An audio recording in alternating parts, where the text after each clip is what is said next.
This story is titled, My Parents Skipped My Wedding. Because I married before my perfect sister, now their fake family image is falling apart. Looking back, I should have seen it coming. I should have known my parents wouldn't be there for me on my wedding day, just like they hadn't truly been there for me in 100 other ways before. But I had still clung to a small, foolish hope that maybe, just maybe, this time would be different. It wasn't. Growing up, my younger sister, Madison, was the golden child, the kind of person who walked into a room and immediately became the center of attention. She wasn't just good at things, she was exceptional. The moment she could walk, she was dazzling crowds and talent shows. By the time we were in elementary school, she was effortlessly winning every spelling bee, science fair, and dance competition she entered. High school only made it worse. She was crowned prom queen, elected class president, and accepted into every prestigious college she applied to. But she had bigger dreams, modeling. And of course, that worked out for her too. Agencies practically fought over her, offering contracts and setting up professional shoots before she had even graduated. My parents treated her like royalty. They were so proud of her that they framed her first professional headshot and hung it above the fireplace like some sacred relic. They would bring up her latest accomplishments at every family gathering, boasting about how their beautiful, talented daughter was going places. And then there was me. I wasn't unsuccessful. I worked hard and built a good life for myself. But I was never enough in their eyes. While Madison was dazzling crowds, I was the quiet kid who loved books and computers. I got good grades, never got in trouble, and eventually earned a degree in computer science, securing a stable, well-paying job as a software developer. But my accomplishments never held the same weight.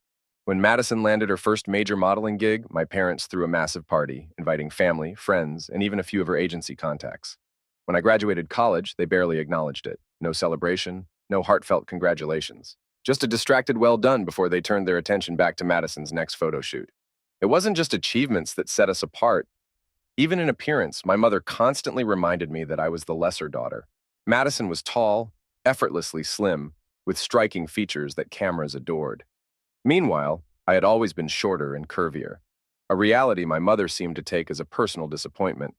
She signed me up for gym memberships I never wanted, pushed diets on me that I had no interest in, and made backhanded comments about how Madison never had to struggle with her weight.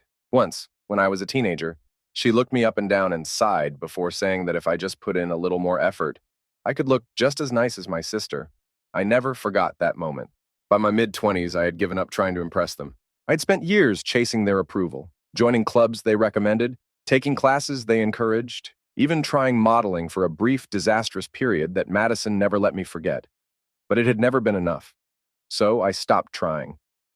I focused on building a life that was mine, surrounding myself with people who saw me for who I was, not for what I lacked compared to Madison. Family gatherings became nothing more than a performance. I would sit there, smiling politely while my parents gushed over Madison's latest success, her campaigns, her social media following, her incredible new boyfriend. They never asked about my life. I could have been working on a groundbreaking software project or moving across the country for a dream job, and they wouldn't have cared. And then life threw me a curveball. At a tech conference, I met someone who changed everything. He was kind, intelligent, and most importantly, he saw me. Unlike my parents, who constantly compared me to Madison, he appreciated me exactly as I was. He loved my dry sense of humor, my intelligence, my passion for coding, and he never made me feel like I had to change to be worthy of love. For the first time, I was with someone who made me feel chosen. I thought my parents would be happy for me. I thought they would finally see me, not as Madison's less impressive sister, but as someone who had built her own life on her own terms. I was wrong, because as it turned out, my happiness was an inconvenience. My engagement, my wedding, these things didn't fit into the narrative my parents had carefully built around Madison. She was supposed to be the first to walk down the aisle, the one with the fairy tale wedding, the one who carried on the perfect family legacy, and I'd ruined it. I didn't realize it at the time, but my decision to get married before my sister would shake the fragile illusion my parents had spent years crafting. And that was something they would never forgive me for. Falling in love had never been something I actively pursued. It happened unexpectedly in the middle of a technology conference I had nearly skipped. Work had been exhausting, and I had little interest in networking or sitting through industry panels. But if I had chosen to stay home, I never would have met the man who would change everything. He wasn't the kind of person my parents would have been immediately impressed by. No flashy charm, no family connections, no effortless arrogance. Instead, he was steady, thoughtful, and genuinely kind. While others at the conference focused on impressing people, He was simply interested in getting to know me. For the first time, I wasn't being compared to my sister. No one was weighing my value against hers. I was simply seen. What started as friendly conversations over coffee turned into late-night talks, shared meals, and weekends spent together. He appreciated my humor, admired my intelligence, and never once made me feel like I needed to change. He saw me for exactly who I was, and for the first time in my life, I felt like I was enough. 4 years later, he proposed. There was no grand spectacle, no dramatic public gesture. It was just the two of us, sitting on the couch with takeout containers on the coffee table and our favorite TV show playing in the background. He looked at me with complete certainty and asked if I would spend my life with him. There was no hesitation in my answer. It was perfect. Telling my parents should have been a joyful moment. I had naively expected excitement, or at the very least, polite support. Instead, I was met with silence. My mother had spoken first, carefully choosing her words. Maybe it would be best to wait a little longer. Marriage was a big step after all. Then, as if it was an afterthought, she suggested that I might want to focus on improving my appearance before the wedding. My father barely reacted at all. At first, I convinced myself they were just caught off guard, that they needed time to process the news. But I knew better. They weren't upset because they disliked my fiancé. They were upset because I was getting married first. The engagement party only confirmed it. Throughout the evening, my parents remained detached, whispering among themselves rather than engaging with guests. At one point, I noticed them sitting in the corner, hunched over my mother's phone. Later, my fiancé told me what I hadn't been able to hear, that they had been on the phone with Madison, who had been crying. This hadn't been the plan. My parents had always envisioned Madison's wedding first. She was supposed to have the extravagant ceremony, the lavish reception, the picture-perfect love story. My mother had spent years curating Pinterest boards for Madison's future wedding. When it came to mine, she had no interest. Choosing a dress should have been special, a bonding experience. Instead, it had been an afterthought. When I found the perfect gown, an elegant A-line dress that made me feel beautiful, my mother had simply called it practical and moved on. Madison, who wasn't even engaged at the time, had received more enthusiasm for her hypothetical wedding than I did for my actual one. Still, I tried not to let it get to me. I reminded myself that I had my fiancé, my friends, and my soon-to-be in-laws who treated me like family. My future mother-in-law stepped in where my own mother wouldn't. She helped with planning, offered advice, and made sure I felt supported. But my parents' coldness lingered. When the wedding invitations were sent out, both electronically and through physical mail, my fiancé and I double-checked the guest list. The electronic invitations had red receipts. I knew my parents had seen them. And yet they never RSVP'd. At first I thought it was a mistake. I called, texted, and emailed, asking if they were coming. The responses were vague. They were busy. They needed to check their schedules. They weren't sure. Weeks passed. The wedding grew closer. They weren't coming. It wasn't about scheduling conflicts. It wasn't about needing more time. It was a deliberate decision. Madison wasn't the first to get engaged. She wouldn't be the first to walk down the aisle, and my parents would never forgive me for that. The weeks leading up to the wedding should have been exciting. I should have been focused on finalizing details, choosing the perfect music, and imagining the moment I would walk down the aisle. Instead, a heavy weight settled in my chest, growing heavier with each passing day. My parents' absence hung over everything, an unspoken reminder that no matter how much I had built a life of my own, I would always be the second daughter in their eyes. Madison had always been their priority. That much had been clear my entire life. But a part of me had still believed that when it truly mattered, when I was standing at one of the biggest moments of my life, they would put aside their obsession with image and show up. They didn't. Their absence wasn't just an afterthought. It was deliberate, a statement. It wasn't that they hadn't received an invitation. They had. The read receipts confirmed they had seen it. My texts, calls, and emails had all gone unanswered or deflected with vague responses about checking their schedules. I had spent days pretending I wasn't bothered. I told myself that I was fine, that I didn't need them there, but the truth was, it hurt. It hurt in a way I couldn't explain. My in-laws, sensing the tension, had done everything they could to make up for it. My future mother-in-law took me dress shopping, helped finalize decorations, and made sure I was surrounded by warmth and love. My fiancé reminded me over and over that I was enough, that this wedding wasn't about proving anything to my parents. It was about us. And still, it hurt. The wedding day arrived. The ceremony was held in a beautiful garden, bathed in soft afternoon sunlight. I stood at the altar looking at the man I loved, feeling the weight of every moment that had led us here. The guests smiled. The air was filled with laughter, and for the most part, it was everything I had hoped for. But there were moments when their absence felt like a physical ache. the empty front row where they should have been sitting. The father-daughter dance I didn't get to have. The whispered questions from distant relatives who hadn't realized until that moment that my parents had chosen not to come. Still, I smiled. I laughed. I let myself be happy. Because at the end of the day, this wasn't about them. It was about the people who were there. The friends who had stood by my side, the family I was gaining through marriage, and the man who had loved me enough to choose me, even when my own parents hadn't. The honeymoon gave me a brief escape. For a little while, I didn't think about my parents. I didn't wonder if they regretted their decision, if they had even thought about me on my wedding day, if they had felt even the slightest bit of guilt. But when we got back, I couldn't ignore it any longer. I needed answers. It took several attempts to reach them. When my mother finally picked up, her voice was cool, distant. There was no mention of the wedding, no acknowledgement of the weeks of silence. Instead, she immediately launched into an explanation, how hurt they had been that I hadn't personally handed them a formal invitation. I reminded her that they had received the invitation, both electronic and physical. She denied it. I checked the email records while on the phone. The invitation had been opened. The physical one had been confirmed delivered. Still, she insisted they had never received it. I could have pressed the issue further, could have laid out every shred of proof, but it wouldn't have mattered. This wasn't about an invitation. This was about control, about punishing me for stepping outside the narrative they had carefully built. My father finally spoke, his voice flat and tired. He told me that they had always expected things to happen in a certain order. Madison had been meant to marry first. It wasn't that they didn't care about me, he insisted. It was that they hadn't been prepared for this, as if my wedding had somehow been an inconvenience to them, as if my happiness had been something that disrupted their plans, rather than something to celebrate. I hung up feeling strangely empty. My fiancé, seeing the look on my face, didn't ask what they had said. He already knew.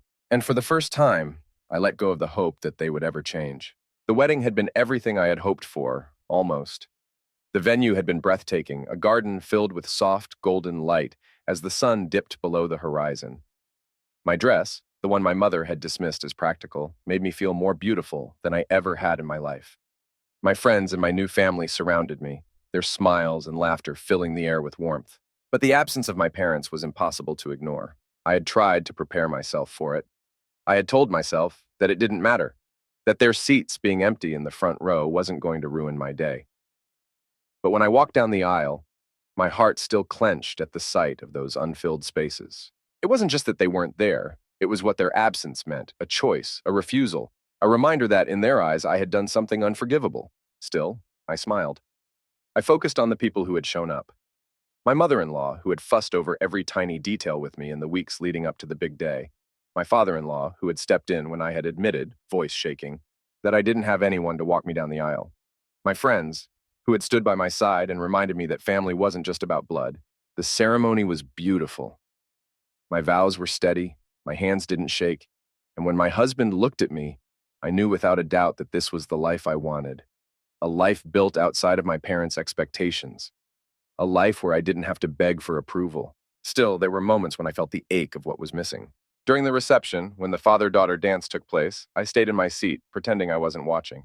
When guests came up to congratulate me and hesitated, glancing at the empty chairs where my parents should have been, I smiled and brushed it off. When a distant aunt finally asked where they were, lowering her voice as if the question itself was inappropriate, I answered simply, they couldn't make it. No one needed to know the truth, but my husband saw through it. Later, when the night was winding down and the last guests were preparing to leave, he found me standing alone by the edge of the garden. He didn't ask how I was feeling. He just took my hand and held it. They weren't going to change. He knew it. I knew it. But knowing it didn't make it hurt any less. After the wedding, seeking closure. The honeymoon should have been an escape, a brief period where I could forget about everything except the new life my husband and I were building together. And for a while, it was. We traveled, explored new cities, laughed over meals at restaurants where no one knew who we were. But reality was waiting when we got back. I had avoided calling my parents for as long as I could. Part of me had wanted to leave it alone, to accept the truth and move on.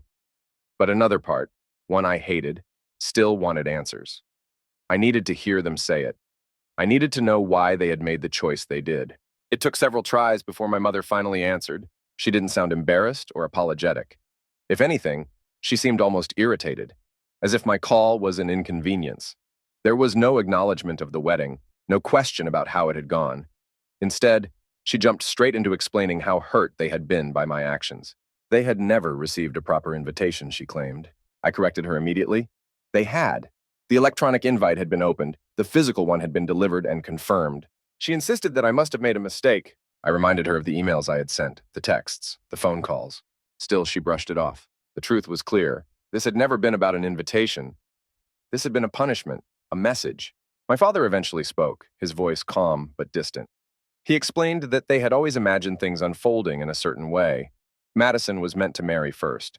My wedding had disrupted something they hadn't been prepared for, as if my happiness had somehow ruined their plans. I had thought hearing them say it out loud would bring some kind of closure. Instead, it left me feeling hollow. They had never intended to come. No matter what I had done, no matter how many times I had reached out, it wouldn't have made a difference. I hung up without arguing. There was nothing left to say. My husband found me sitting on the couch, staring at my phone. He didn't ask what they had said. He already knew. Instead, he sat beside me and took my hand, holding it tightly in his own. And for the first time, I let myself accept it. They had made their choice, and now I had to make mine. The silence from my parents after our last phone call should have been the end of it. I had gotten my answer, even if it wasn't the one I had wanted. They weren't going to apologize. They weren't going to acknowledge what they had done. And they certainly weren't going to change.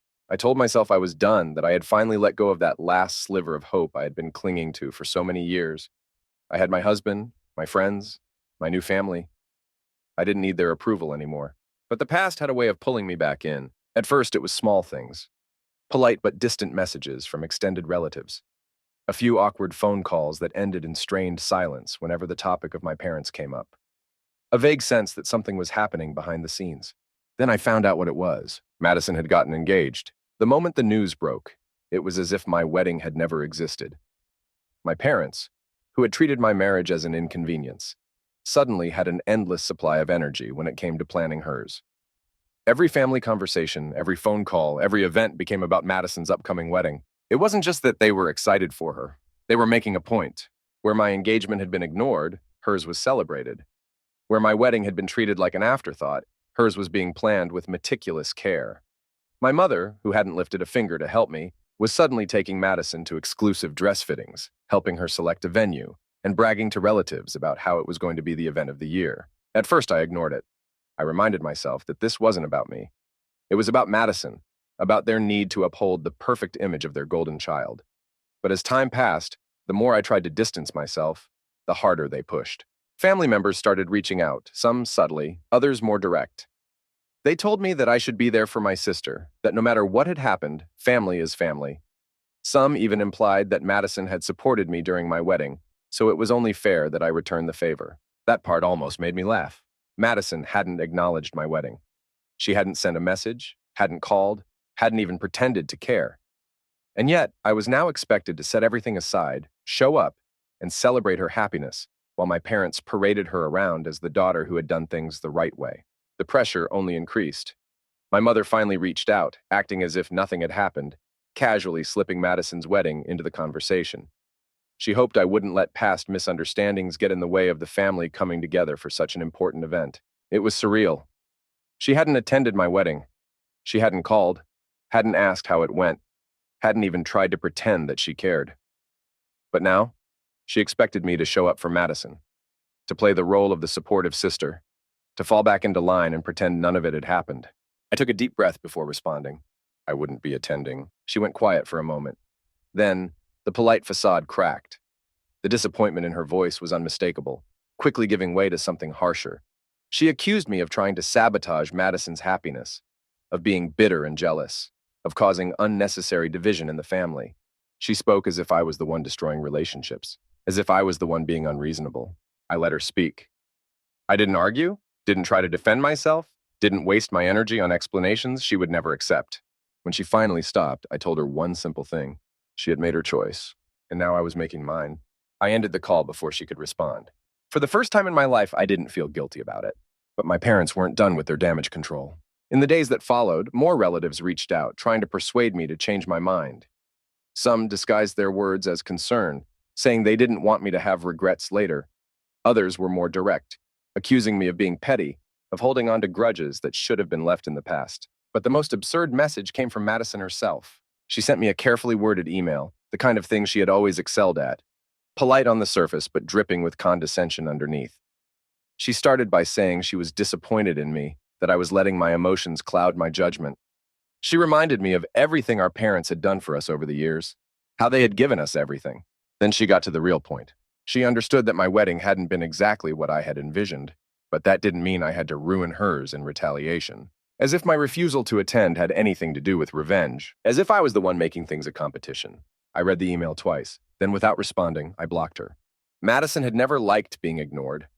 I knew that would drive her crazy, but for the first time I didn't care. I was done playing their games. I was done trying to fit into a family that had never made space for me. Blocking Madison should have been the end of it. I had made my decision, set my boundary, and refused to be pulled back into their manipulative games. But as expected, she wasn't one to let things go quietly. A few days after I cut off contact, my husband found me sitting on the couch, staring at my phone, shaking my head in disbelief. Madison had found another way to get to me, through him. She had tracked down his number, likely through a mutual acquaintance, and sent him a series of messages that were almost laughable in their self-importance. She had started off formally, addressing him as Rebecca's husband, as if she were drafting a business email instead of texting a family member. She explained that she was deeply concerned about my behavior, that I was making emotional decisions I would surely regret, and that as my partner, he should be the one to help me see reason. The messages became more manipulative as they went on. She claimed that family dynamics were complicated, that someone with my sensitivity might not fully understand the bigger picture. But then came the part that made my husband laugh out loud, the moment where she dropped any pretense of concern and revealed what she really wanted. She suggested that maintaining a good relationship with successful family members like herself would be beneficial for our future. She hinted that he should encourage me to make amends, because burning bridges could have consequences. She'd spent her entire life using our parents' favoritism as a weapon, and now she thought she could use it against my husband. He had simply replied with one sentence, "Thank you for your concern, but Rebecca's happiness is my priority. If you have further concerns, you can address them with her directly." She hadn't responded. That night, as we sat on the porch, my husband scrolled through Madison's messages one last time before setting his phone down with a shake of his head. He said it was incredible how much effort she put into keeping up the illusion of perfection. All the careful phrasing, the manipulation, the attempt to make her position sound reasonable. It was exhausting just to read. I told him that she had always been like this. Different decade, same strategy. When we were younger, if she couldn't get to me directly, she would try to turn my friends against me. This was just a more sophisticated version of the same thing. But the difference was I no longer cared. Madison's messages, my mother's disappointment, the pressure from relatives. It had all become noise. I wasn't a teenager anymore, desperate for scraps of validation. I wasn't a young woman trying to fit into a family that had never truly made space for me. I'd spent years chasing after something I was never going to get. And now, I finally understood that I didn't need it. As the months passed, Madison's wedding planning continued in full force. My parents threw themselves into it with a level of enthusiasm I had never witnessed before.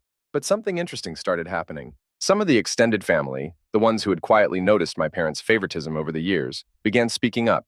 A few aunts and uncles reached out to me privately, saying they had no idea how bad things had gotten. Some even told me they had no intention of attending Madison's wedding. Apparently, the way my parents had treated me had become a topic of conversation. My absence from the wedding was noticeable, and the explanation my parents had tried to give, that I was being difficult, that I had refused to attend out of jealousy, wasn't convincing enough. The more they tried to control the narrative, the more cracks began to show. I never asked anyone to take my side. I never tried to turn people against them. I simply told the truth. And for once, the truth was enough. My parents reached out one last time, accusing me of damaging the family's reputation. They insisted I was spreading false stories about them, that people were refusing to support Madison because of me, but I wasn't the one ruining their image. They had done that all on their own. I didn't respond. Instead, I sat with my husband on our back porch, looking out at the sunset, feeling something I hadn't felt in years: peace. For so long, I had believed that if I just tried harder, if I just proved myself enough, I could make them see me. But they had seen me all along. They had just never wanted me to be anything other than a supporting character in Madison's story. I wasn't going to play that role anymore. I had my own life now, a life where I was enough exactly as I was. And that was the only happy ending I needed.